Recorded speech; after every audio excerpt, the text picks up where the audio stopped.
Hi, my name is Dan Zeilinger, and I have been a world-traveling full-time trad jazz musician for the past 40 years. Some of my most memorable performances were on the lawn of the Edinburgh Castle, at Imperial Palace in Japan, as well as TV shows and commercials across the world.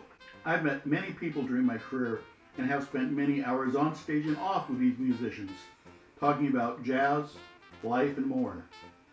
Some are touring musicians, some are theme park warriors, and some are casual musicians who play on the weekends with friends. I think they all have stories worthy of a movie script, and through these interviews, I'll be sharing them with you. Hi there, this is Dan Zeiler with Trad Jazz Today. My next guest is a fellow tuba player and an artiste extraordinaire, Mr. David Silverman. Hey, Dave. Hi, how you doing? It's great to see you, Dan, and hello, everybody.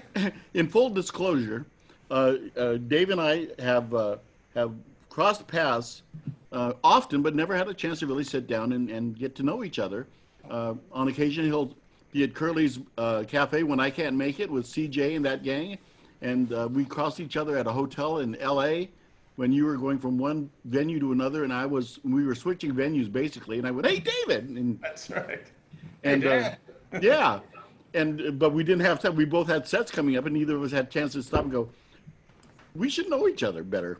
But and that's what I'm doing now. You know, I'm so glad you're here. So, Long Island, New York is where you were hatched. Yes. I was hatched in Long Island in a little log cabin in Glen Cove. Actually, we lived in Hicksville, Long Island, in a little Levittown house. That was really the name of the place? Called Hicksville, yes. Oh, wow. That's a great name. It's a great name, named after a guy named Hicks who had a farm there. Because you would think that would be a comedy name for her. Exactly.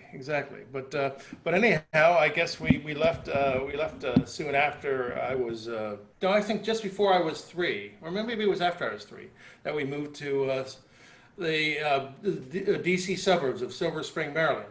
Yeah. My father was teaching at Stonington in Long Island in chemical engineering, and then he went to teach at the University of Maryland. So we all went. So your father was teaching chemical engineering. That's correct. But he was quite... What kind of products could he have worked on? Let me think. Go ahead. You mean? Oh, I was just saying, although my dad was big in obviously a scientist, but he's extremely musical and interested in the arts system. My mother as well. My mother was an artist. My mother is, she's still around, but she's retired, of course. Was an art historian. And so I certainly had a life that was filled with the arts and music. So it was not. It was very good that way. Yeah, actually, my older brother is an artist and worked for Sony Animation for a while. Still is an artist. Oh, that's right. Yeah. And my son went to John F. Kennedy High School, but it was in La Palma. Right. Exactly. Which of course you went to John F. Kennedy. Is that in Maryland? Yeah, Silver Spring, Actually, yeah, in more up towards Wheaton, Maryland. That was my growing up experience. Now, did you start playing an instrument in elementary school or junior high, or? No, actually, I took to the tuba quite late. I started. My parents tried to get me to play piano. It didn't really stick. You don't know how many times I've heard that. Yes. But, it did stick was my ability to read music, and that never left me. So 2 things never left me: my ability to read music and my love of music. So at an early age, I was into all kinds of music, probably primarily classical, but, Sure. What was my, and I had my cousin from New York who kept, introducing me to, like, Frank Zappa and the Rolling Stones and the Beatles. Yep, so, I moved to Montana soon myself, so yeah, I understand. But the thing that it's interesting because we're talking about trad jazz. The thing that really caught my imagination when I was a kid was Preservation Hall Jazz Band. Well, I should stop. Pardon me for interrupting. No problem. But I use the word trad jazz today for this channel, not because I just want to talk about trad jazz, but it's because it's politically incorrect to say Dixieland. Well, for a long Well, I'm time. just saying, and so I've talked to, for example, there's a famous studio player on the West Coast, a tuba player, John Van Houten. I think you might know of John, or Yes, of course. and he and I actually met on a Dixieland band in Fullerton, back in the way back when I was playing cornet and he was playing tuba. But he hasn't played any Dixieland since, really. But I interviewed him for the show, and so that qualified him as far as I was concerned. So anyway, you don't feel obligated to stick around trad as a subject, although like I said, you sub for me. Well, yes. Anything we can talk about anything. I don't mind. But I was Okay. going to say about when it comes to music, that was a big influence on me. The other thing was a big influence on me when I was 11. We went to Germany, and I really enjoyed the German brass bands. And I just looked at the tuba player, thinking, this guy seems like he's having the most fun in the band. So that was my feeling. And I also like the sound of the tuba, which is really, I think, the really I don't know if you have you ever heard that recording of Gene Podgorny of tuba excerpts. No, but I've heard quite a bit of classical tuba. Yeah, but it's a really good recording that I recommend to everybody. It's because it's about him talking about the type of excerpts you're going to experience if you audition to be a symphonic performer on the tuba. But the thing is, it's a beginning, which is really great. He talks about the first thing about playing any instrument is the sound.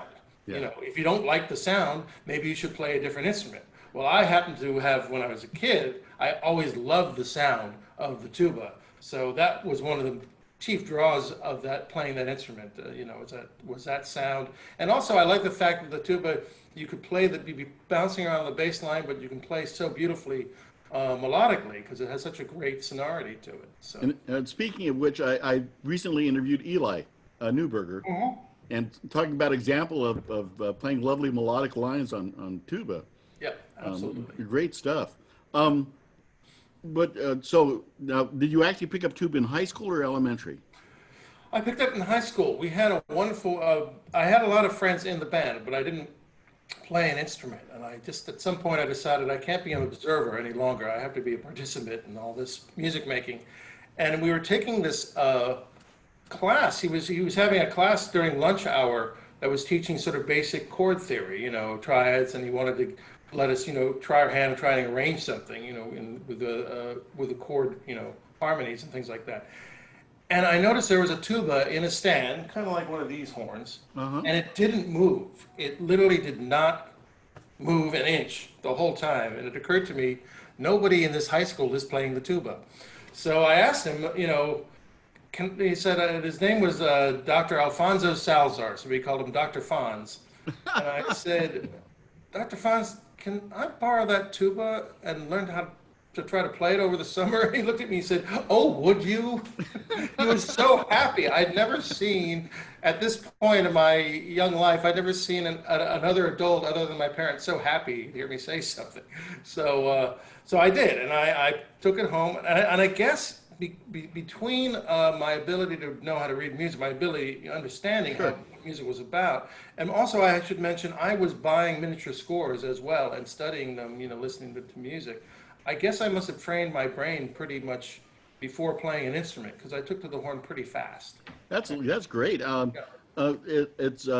you got good enough in those years, of course, to end up in the UCLA marching band eventually. Oh yes, it was very interesting. So I should talk about. Obviously, people may or may not know that I'm a cartoonist. And we're going to get to that. Well, mainly I was studying. First, actually, I was studying to be an architect, believe it or not, in high school. But I was always drawing cartoons ever since I was a kid. What did your mom think about cartooning? My parents were very supportive. Well, I was just wondering, because being an art historian, you wonder whether or not they poo-poo that, Not only far from it. In fact, she also showed me where the word cartoon came from, because cartoon was an Italian word, or derived from an Italian word. Cartoon was basically the pencil outline drawing before doing a fresco. Okay. That's where the word cartoon comes from, the line drawing. So, no, people have the very strange notion. They think that classical musicians poo-poo this and art historians poo-poo that, but no, we're just people. Nobody does any of that. That is an antique idea that should be put to bed a long time ago. before we go on, let me drop the bomb on our listening public that doesn't know. But if you guys don't know, David Silverman happens to be one of the major producers on the Simpsons show, and started out in animation. And there he is. Don't. These are actually drawings of mine that were in a Halloween episode where Homer go crazy. It's called The Shinning. For those of you who might want to check that one out. Well, I always loved your work, and when I found out, because I just knew that you subbed for me originally, although I was a huge Simpsons fan because of my relationship with Alf. He and I met in the '80s at the Orange Coast College Jazz Festival. Oh, great! Oh, yeah. And because of that relationship, I then hired him or not. I guess I did hire him. Come to think of it, to help me produce an album, write half the album of a bunch of bebop tunes we did. In the time, so I got to know him pretty well through that process. And then we basically haven't really spoken for about 30 years, other than occasional notes back and forth. At one time, his son was going to go ahead and issue the album that we cut, which has never been issued. Oh, that's too bad. Yeah, I understand, but what a lovely guy, and I always had a great time with him. And of course, then he took over the writing of the show from. Of course, he didn't do the theme song, which confuses people. That was Danny Elfman, right? But he came over. Basically, the first show that he did was the first Halloween episode in the second season.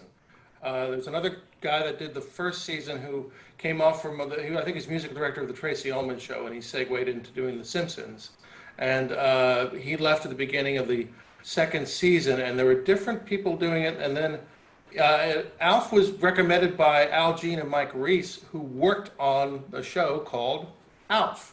That Alf coincidentally was the composer for. I know, I gave him so much crap about that.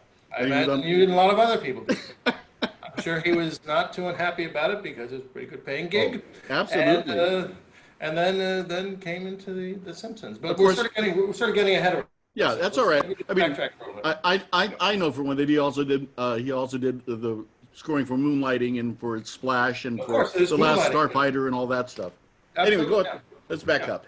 That's interesting too, because The Last Starfighter starred a friend of mine from UCLA days, Lance Guest. Okay.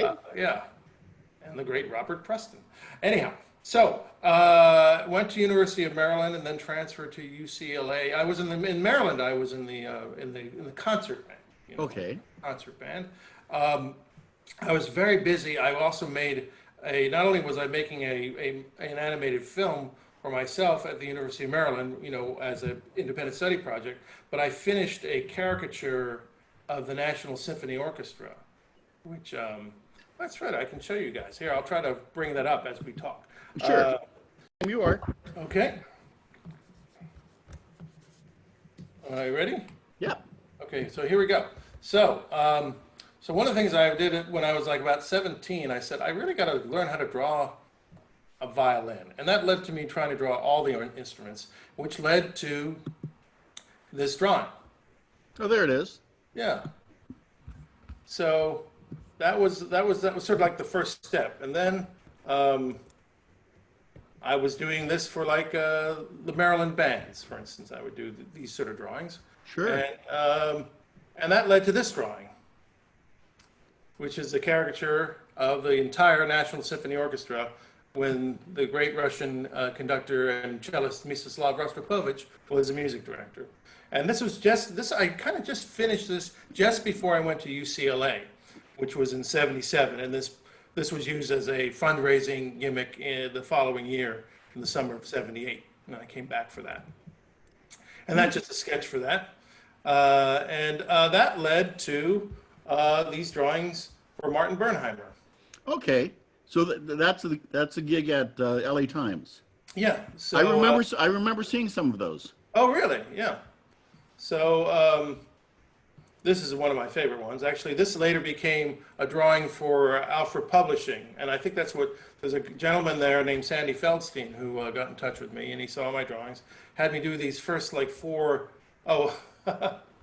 drawings for him. And then that led to piano books. This is stuff I did for the UCLA marching band. I was a band cartoonist, and so that was another aspect of drawing for that, the music and art going together.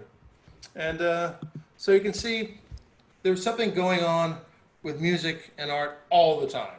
Yeah, actually, for a while, I was doing some very bad computer-generated cartooning for the West Coast Rag.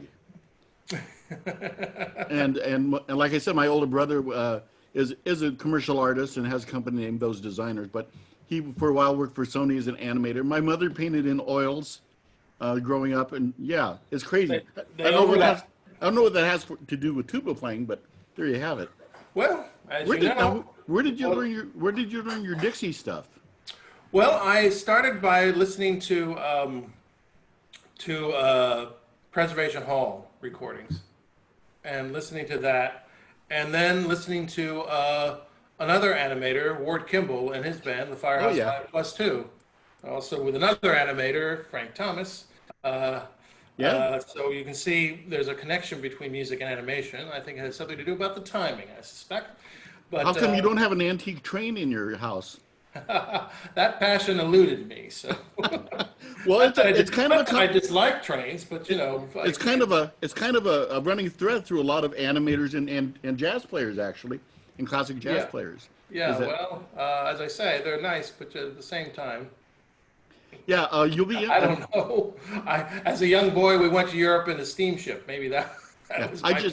I just posted 3 videos of some work that I have done with George Probert up on my Facebook, so that you may get a kick out of that. Oh, that's great. Well, thank you. Thankfully, through Katie, I got to meet and play with George. Yeah, man. He changed his life for the next. Yeah, he was great. That was really great. I got to know Ward Kimball too, as well. Oh yeah, and all those guys. Well, of course, that Frank Thomas's son was a cornet player. Of course, yes. Well, Ted still is, of course. Yes, but, and I know Ted as well. But here's what's really interesting is that so one thing led to another, and I ended up working on this small show called The Tracy Ullman Show and animating on something called The Simpsons. And after animating 48 episodes of that, it suddenly became a series. And Wes Archer and I, who were the animators who did all the animation on the Tracy Ullman Show days, became directors. And then they liked the way I directed, so I became supervising director. But at a certain point in my life, I realized, wait a minute, I can buy a tuba. Why don't I buy a tuba? So actually, Gary Kaiser sold me a horn, and there it is hanging up on the wall. Oh, is that it? Okay. Yeah, that's his old horn. Yeah, before he moved to France. Yes. And so over the years, I can see I've collected more horns. So, absolutely. And that's the luxury that being a good animator can give you. I, on the other hand, taught school for my day gig, and I only have one horn. So it all equals out one way or another. Well, the thing was that I got the 2 sousaphones actually for quite inexpensive, because I went online on eBay in 2003 where nobody was paying attention to sousaphones being sold on eBay. So they were all like $800. So that was pretty good. And considering that's a very good 1943 Con, I was very fortunate. In fact, I remember actually when I bought it, I started trying to play it. I said, "Oh, it's screwed up." And I said, "Well, wait a minute." And I unscrewed the valves. These are in the wrong sockets. I wonder if they knew. Oh, well, that happens a lot, actually. Or the other thing that happens is you take the bell off and turn the horn upside down, and a champagne bottle falls out. Exactly. But I did turn it around and say, "Is anything clogged in here?" Or a ski mask or something, yeah. Right, exactly. But anyhow, and then what really helped me learn how to play New Orleans jazz was going to when I went from The Simpsons to Pixar. Okay. And there I met Bud Lucky. Of course, Bud Lucky, a pretty fine hand on the banjo and pretty fine writer of songs. And then also, by the way, there were a lot of animator musicians. So Pete Docter, who's now is the head of the chief creative officer at Pixar. Well, he was directing Monsters Inc. and I was his co-director. Along with the great Lee Unkrich, who's also co-directing. But Pete comes from a musical family as well. His sister plays cello with the Metropolitan Opera Orchestra, and his other sister plays the viola in I guess in Cincinnati. I think she teaches there. Pete learned the violin, Suzuki method, Uh-huh. And he still plays violin and mandolin and bass and ukulele and piano a little. I mean, he plays a lot of music. Yeah, And the reason I asked is the fans at Curly's tells me that you like to sing, and I was thinking to myself, where is he going to learn those lyrics? well, the lyrics, I think I have to thank my dad for that because he taught me a lot of those songs as well. And then I just look up the lyrics and I said, okay, they graciously allowed me to sing. That's great. But also Bob Peterson, another great story artist, director, funny guy, trumpet. Geoffrey Baudot, who married Ward Kimball's granddaughter, Laurie. Laurie plays drums. Geoffrey plays trombone, and he was working there at the time. One of the there's another guy who played clarinet. Dave Slusser, who was an editor, saxophone, great sax player, and anyhow. So kind of a Pixar version of the Firehouse Five. Exactly. We call ourselves the War Room Rascals. And we got the name from the fact that we always called the story room the War Room. Okay. He can't come here. He'll see the big board. That kind of thing. And so we would practice after hours in the War Room, so we became the War Room's Rascals. I suspect Bob Peterson, in his cleverness, came up with that name. That really, I have to tell you, Bud gave me some, learn to play along things. I got this great book on chords, just a simple book on chords, and sort of with my Casio keyboard, just getting more familiar with chord progressions and so forth. And then one time I was practicing with Bud, and literally I felt the penny drop. And the synapses connected, and I said, oh, I know what to play when I see the chords. And I was one of these guys who had to, read the music. And now I'm the opposite. He said, just give me the chord sheet, and I'll figure it out. That's great. And now I'm actually pretty good at, like, what key are we in? And, just give me, if I don't know, give me hand signals, and I'll get through it. Do you mind if I ask you a question about Monsters, Inc.? Go right ahead, please. How much of Billy Crystal was improvised? Quite a bit. And that was one of the things, because, we were looking for the right person, and it was Ed Catmull that suggested Billy Crystal for the role of Mike. And I thought to myself, well, that's a brilliant idea, because not only was he a wonderful, performer, and he has a great voice and great actor, very funny, but he's a writer. He's a writer and a director, and he can't help but improvise. He just will. And sure enough, he did. And he did some just wonderful material, and he was very generous and just a lot of fun. And and the whole thing, there was one time we were just sitting there, and while we're getting things ready, for the recording session, he just started talking about, well, here we are from K-Jazz, coming from the big city. And he started with these smooth jazz. And that led to a bit in the movie where he wakes up Sullivan, and you think it's a radio, and it's Billy just speaking in that smooth, DJ voice, and then saying, "Wake up!" And that led to, that. So yes, Billy. Of course, he's a real jazz fan too. He does that great bit about the jazz trumpet player in the solo act. It's a great thing. But my favorite Billy Crystal was the thing he did with Carol Kane in Princess Bride. Oh. It's just brilliant. Just genius. When I first saw it, I didn't even recognize him. I was like, boy, the voice is really familiar. Who is that old guy? I know he's in makeup, but who the hell? Miracle Max.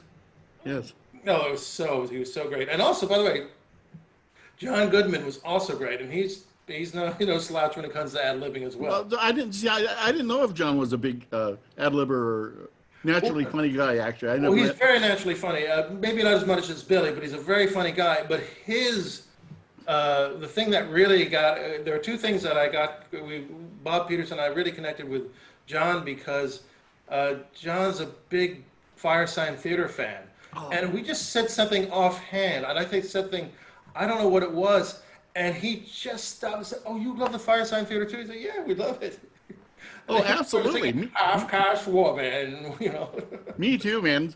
I think we're all bozos on this bus. Yeah, But exactly. So, and with Billy Crystal, it was of course Laurel and Hardy, which I mean, that's an easy one. I'm a big Laurel and Hardy fan. And there was one time I remember I was talking to him. There was some reading that I wasn't quite get right, and I was trying to I didn't want to give him a line reading at all, but I was just trying to phrase it in a way that got to him. And then he just said, "Oh, right, Oliver Hardy, I got you." And I'm thinking to myself, "Gee, I should have said that in the first place." I'm going to ask you a really stupid question, I'm asking it because it's kind of a layman's question. Yes. So don't take this wrong, but what does a producer do? Well, he produces. What does that entail? Say you're producing the Simpsons movie.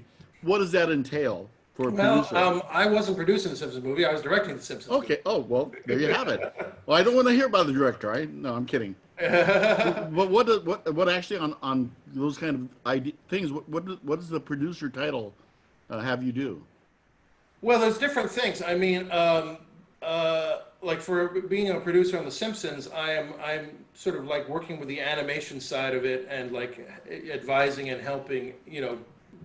Part of it is actually getting the production done. Getting people together and getting together to perform and do their jobs and do their tasks and making sure schedules are met and so forth and things like that. And it's like that. Also, producing can be on the writing side. I mean, in the old days, a producer was a guy who said, I have this idea of doing this film, and I want to get these actors into it, and I want to get this, cinematographer, and basically rounding up the talent to put on the show, and that sort of, and the producer will sometimes have a vision, sometimes not. I mean, it's a very broad term. It can mean a lot of things. Now, the director is more specific. I understand this, but I know people I know that aren't anywhere near the business, always see that producer title and go, okay, what does that mean? That's the only reason I asked. Yeah, it depends if you want the entire conversation to be about that very subject. It's not an easy thing to answer. It's another 4-hour conversation. Yeah, exactly. Sure, it means a lot of things. I say go on Wikipedia and have yourself a ball. Okay, another Simpsons question. Whose idea was it to make to have Krusty speak Yiddish? Well, that sort of became out of the fact, like Father, like Clown, it was the idea. I think it was Jay Kogan and Wally Wolodarski who wrote that episode, and it was basically a takeoff on the Jazz Singer. That's brilliant. Yeah, and so that became, and then before that, we were making up as we went along. We didn't have this blueprint. Earlier on, Matt Groening had this notion that perhaps, he thought about this, that Krusty was actually going to be Homer moonlighting as Krusty the Clown, and that's why they had the same body shape and so forth. But we dropped that idea, so they just kind of look like each other. It's hilarious. The first time I saw that, it reminded me of Blazing Saddles when Mel Brooks comes on as the Indian chief, Right. And he's using all these Catskill jokes and things. Well, the thing of it was that literally became part of his character when we did the episode Like Father, Like Clown. But before that, we didn't bother with that. But Krusty as a character is a pastiche of Johnny Carson, David Letterman, and basically all these people that Al, Gene, and Mike Reese wrote for Carson, and other writers like Jeff Martin wrote for Letterman, and a few other guys wrote for him. So it's just sort of like, hey, you're like the lights on, and that's where it's just, Yeah. That's a real persona of Krusty, and that's what it's about. That's what it's mostly about. Just sort of like the always on entertainer, and then after the lights are off, it's like, I'm tired. Oh, it's wonderful. Merv Griffin was a chain smoker during commercials. Right. That same thing. I just liked it. I had to ask how that came about. Yeah. But it's cool stuff, man. Okay, so tuba. Now, are you a tuba player who happens to be an artist, or are you an artist who happens to play tuba? You reminded me of that. You know who Jared Hoffman was, right? the great British raconteur, artist, and tuba player, Jared Hoffman. And he said in an interview, he says, well, all my musical friends think I'm a wonderful artist, and all my painter friends think I'm an excellent musician. So, no, I would say I'm an artist that also plays the tuba. Let's talk a little bit about Vaud and the Villains. Oh, yes. Just because when I first saw it's for those of you who don't know, please look it up on YouTube. It's a wonderful act, and I was confused because first time I saw them, I saw Katie on string bass and David on tuba, and said, why did they have two bass players? and Katie explained to me that it's basically just putting a party on the stage. Yeah, yeah. But let's talk about it some. Yeah, exactly. Well, Vaud and Villains is the brainchild of Andy Como and Don Lewis, or husband and wife, and on stage they are Vaud Overstreet and Peaches Mahoney, and they I think they thought about this when they first got married. They thought about a band like this. It sort of started with Andy's love of Bruce Springsteen and the Bruce Springsteen and the Seeger Sessions, which is sort of like what the ensemble first was inspired to do. And they played, first there were a number of covers we did from the Seeger Sessions. There's only like a couple that still remain. But that was a good portion of it when the band first started. And it first started in May of 2008. And I came much later into it. I came in October of 2008. So not too far into the long history now. Yeah, and I met Dawn because she was a bartender at the Grand Havana Room Cigar Club, and I was a patron there. She was a very funny bartender, and I had performed there with playing the tuba because Peter Weller would have a jazz band. He plays trumpet, plays quite well, and he was also he was a pretty good friend of Miles Davis in the later years. I didn't know that. Yeah, and so he asked me to sit in, just to play a couple of New Orleans tunes. They're playing much more later jazz, bebop, post bebop, Miles, but we played we played Tin Roof Blues and probably the Saints or something like that. So Don said, you got to hear my husband and I's band, Vaud and the Villains. I'd be delighted. So I went down in August of that year or something like that, and saw them at Fado Do, and I thought, wow, this is a lot of fun. I met Andy, and we got along really well. We just sort of met, and we just kind of clicked, and yeah. And I said, one of these days I'd love to sit in. And he said, yeah, maybe we'll do that. And then he called me up, and we just he said, we're going to just kind of barnstorm the West Hollywood Halloween Carnival. Just going to show up. Our costume is going to be a second line band, and we're just going to show up in nice, colorful outfits and play music. And I said, I'd be delighted. And he was impressed that I, not knowing what we're going to play, I knew all the songs and I could play whatever they needed to play. And then at the beginning of 2009, he calls me up and said, David, you want to come to rehearsal and join the band? I said, yes, I do. And that's what happened. It's a wonderful act, and dancing girls and just craziness. It's a absolute joy to watch. And then as a musician, it's just puts a smile on your face, Oh, that's great. And it's great too because, as you know, we sort of play a variety of Americana music. It's not just New Orleans, and it's not just blues or soul. It's all of it. It's all of it, and it's kind of like an entire vaudeville show all at once.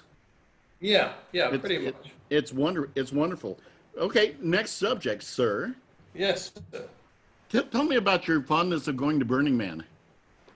That started actually. I had heard about Burning Man from a great Simpson writer and producer, George Meyer, who wrote some wonderful, wonderful, excellent episodes, and is responsible for a certain voice that is the Simpsons, and in the mix of the voices that created what The Simpsons is. Anyhow, he was also he's a big Deadhead as well. And I've gone to the Grateful Dead, seen the Grateful Dead with him once or twice at least.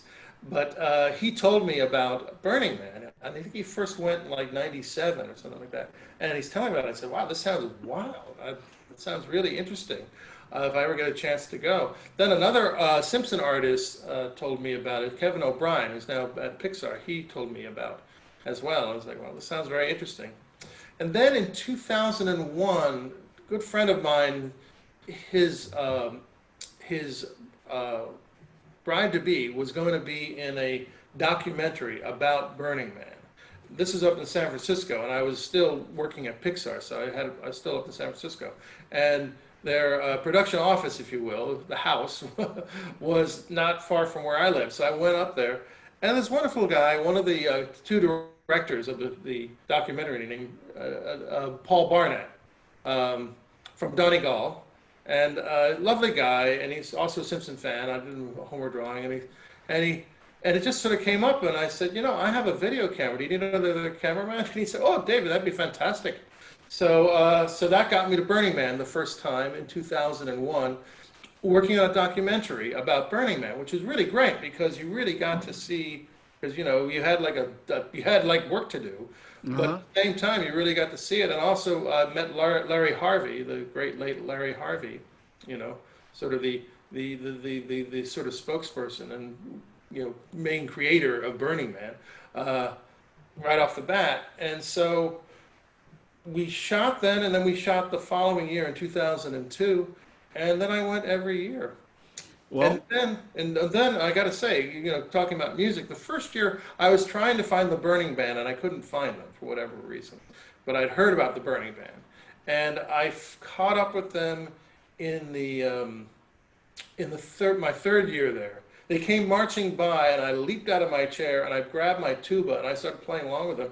And they were like so happy because I think that year, for some reason, they didn't have any tuba players. And so, of course, later I found out, wait, this is not, they also have a band. They told about Los Trancas Woods Community Marching Band up in San Francisco is what the Burning Band was composed of primarily. And so from that, I got involved with the Los Trancas Woods Band. And what made you set your horn on fire? Well, not literally. A lot of things that get caught on fire at Burning Man, I suspect. And at the time, I had a very good friend. We were actually dating. Her name's a wonderful artist and fire performer, and also martial artist. And now she's also expert archer. I mean, that's her biggest passion these days.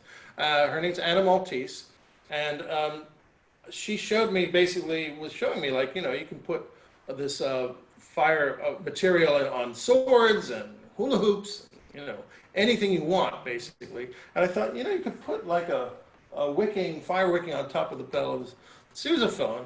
But then I thought, boy, it'd be nice to do something with propane, because I'd like to have a valve here and make the flame jump. But I don't know much about how to build something like that. And then Anna introduced me to this other guy, who was in construction, and I told him what I wanted to do when we rigged up the flaming tuba. This was in 2005. So that's after Dave Gannett had the idea.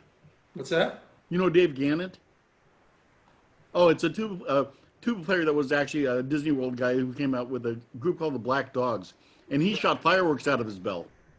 Right. Well, I never knew. I don't know about that, but this is not quite the same thing. You can shoot fire. I know. Yeah, and we talked about the flaming sousaphone routine, and people have put lighter fluid on their horns. I've seen that before.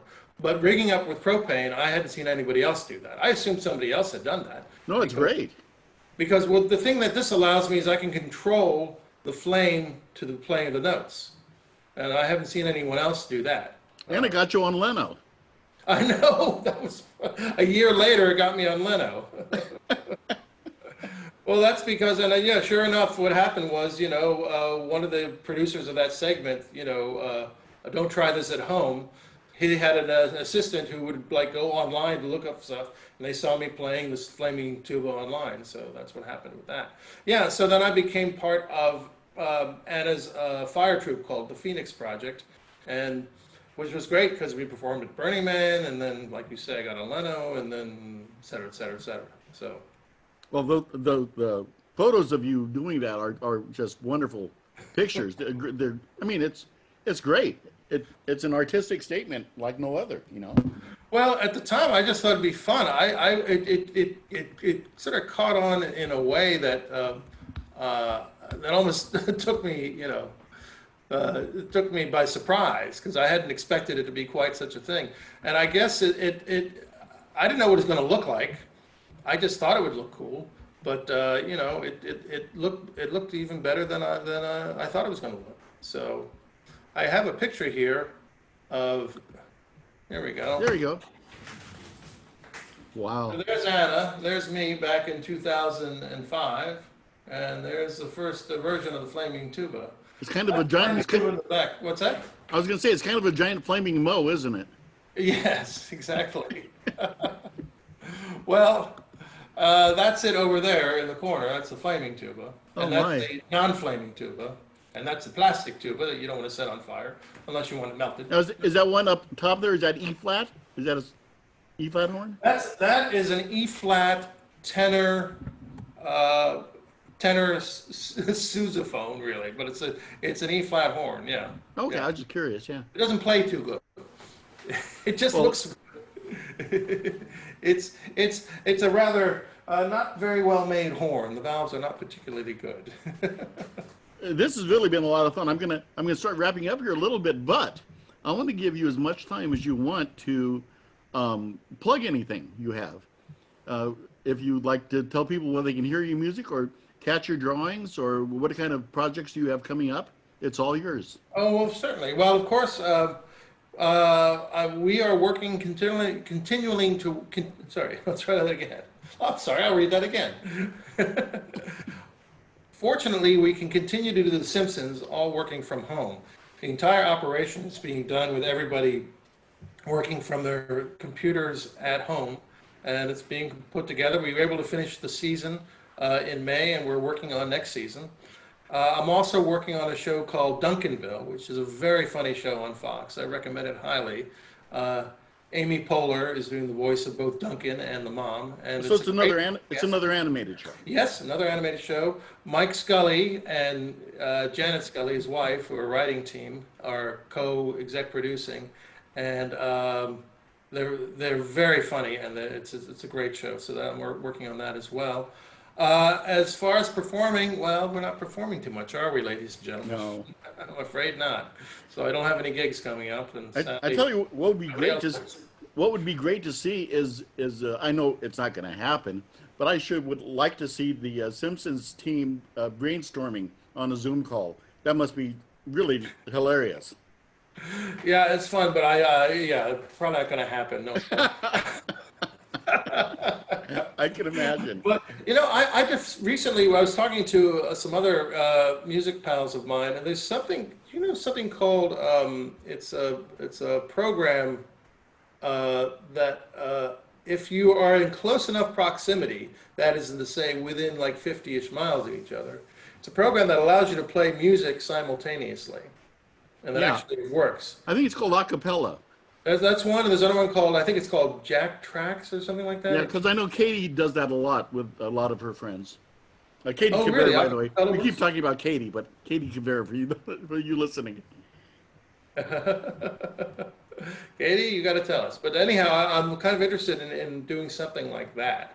Now, of course, there's actually a very good piece on NPR about the difficulty of playing, in isolation. And they do point out one of the, of course, limitations is actually the speed of light.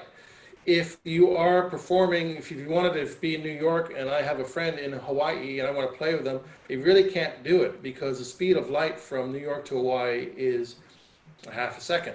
Right. So that is, you can't really jam with somebody with a half-second delay. Actually, what people are doing is they are recording a bass track, say a drummer and a bass player in the same room, and then they're mailing that to everybody, and then they sync it with one ear to what was sent to them, and they play in another microphone. Right. We're trying And to then do just sending that through the world, and then somebody at the end edits it all and Right. lines up the timelines. Yes, of course. And then we're trying to do that for a piece. A friend of mine named David Blank, who's a very fine musician, at Burning Man. There's a virtual Burning Man this year, and we're trying to do. Well, he's doing a piece like that where we're all playing in sync. Yeah, backing up just a little bit. Although I said I was trying to wrap this up, Alf Clausen was the guy who introduced me to SMPTE, which at the time he was using a portable Commodore computer for it. I got to go to one of the Simpsons sessions. I'm sorry, one of the Moonlighting sessions. Oh yeah. Where he did a dream sequence using Renaissance instruments. And he said, Dan, you're going to want to see this. So I went down to Evergreen and watched the session. But yeah. Oh, anyway. That was great. That's been wonderful. It was fun. Well, that was actually another great thing to do. I mean, I was glad to be actually on The Simpsons as the flaming tuba guy. Oh, okay. I didn't know if you had ever referenced yourself. Well, it wasn't me. It wasn't me referencing myself. It was Caroline Almani, who wrote the episode about Blazing Guy, and had me be on the show and also play the flaming tuba. So I was able to do that for that. That was a lot of fun. Well, thank you, David, for the interview. I don't know if you'd be up for it, but I think maybe I'd like to do another one and just talk about the animation artistic side of you. I'd be delighted. I'd be delighted to. But it's so nice to finally get to know who you are, and vice versa. Every time I come back to Curly's after you made an appearance, I have about a half-hour conversation with Aileen and the fans there, and they tell me what you're up to. And it's too bad. I was extremely busy the last couple of years on this animated feature. That's the other thing I talk about. It's called Extinct. Hopefully, it'll come out next year. But it really precluded me from going to Curly's because I just couldn't make the drive. I actually have pictures of you up online playing at Curly's. I have dropped some slideshows using the audio that Mike Olson taped for his own idea. Great. So I use that audio, and then the slideshows that Marvelous always takes, so the pictures Marvelous always takes, I superimpose a slideshow on top of it. And of course, you appear in it as well as Charlie Warren and a few other people who work at that. So anyway. That's great. Okay, thank you very much. Thank you, sir. It's been a pleasure. Very, very much so. Okay, guys. Take care. Take care, my friends. Right. Bye-bye. Thank you for watching Trad Jazz Today. Dan shows new interviews every Monday, Wednesday, and Friday. Make sure to check out the archive of past shows, and please give us a thumbs up when you subscribe to the channel. Bye.